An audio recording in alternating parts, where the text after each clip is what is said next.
Anya D. Anderson presents A Child Called It. These are the chapters that was in my book. The Rescue, Good Times, Bad Boys, The Fight for Food, The Accident, While Father's Away, and The Lord's Prayer. The Rescue. David was late for school and was taken to the school nurse. She examined him and found all kinds of bruises on him. The school began to document all his bruises and scars found on David. David was rescued by the staff and the police. The police took David away and took him and told him that he would never be hurt again by his mother. The Good Times. David and his family went on a lot of vacation trips. His mom planned everything and everyone they was a very happy family. Everything they did as a family. David was his parents' favorite. He was a child that any parents could wish for. And this is a story that could be your neighbor. Do you have a David near you? Okay, it's March 5th, 1973, and David is 12 years old. David is doing the dishes before he goes to school. Then he is slapped across the face for having his hands out of the hot water. Following that, David gets to eat his brother's leftover cereal. At school, David goes to a physical routine question with the school nurse about the physical bruises he has. Finally, the school officials decided that it's best to call the authorities. As a result, David was rescued from his mother. In the 1960s, David was born in this year. He has two brothers, and they were like the Brady Bunch. They lived in Dolly, San Francisco, in a 2-bedroom home. His father was a fireman. He was David's hero.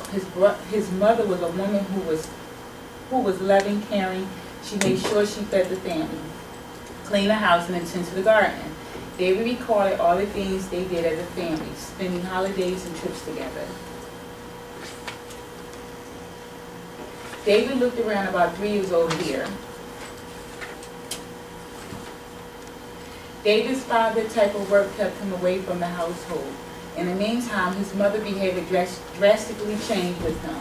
David's punishment was more drastic than his brother's, such as being put in a corner, the mirror treatment, his hands put over a hot flame, burning him, having a broken arm, and he also had to repeatedly call himself a bad boy. David became very scared of his mother. When his father was home, he noticed that it was less beatings when he was around. This is her in her younger years. Lois Laurie is an American writer accredited with more than 30 children's books and an autobiography. She won the American Library Association Annual Newbery Medal for both Number the Stars in 1989 and The Giver in 1993. She received 5 awards total and was nominated for 5 awards. Born March 20th, 1937, age 76 in Hawaii. Education, University of Southern Maine, Brown University. Movie, The Giver. And this is The Giver, the receiver of memory. This is me, Freeman Ann. Course Reading 100, The Giver. Lois Laurie is the author. Genre, young adult, science fiction, fantasy, dystopia. Setting, time, an unspecified place in the future. Setting, place, a utopian community. Chapters 1 and 2. The story begins in late December when it's cold, dark, and gloomy.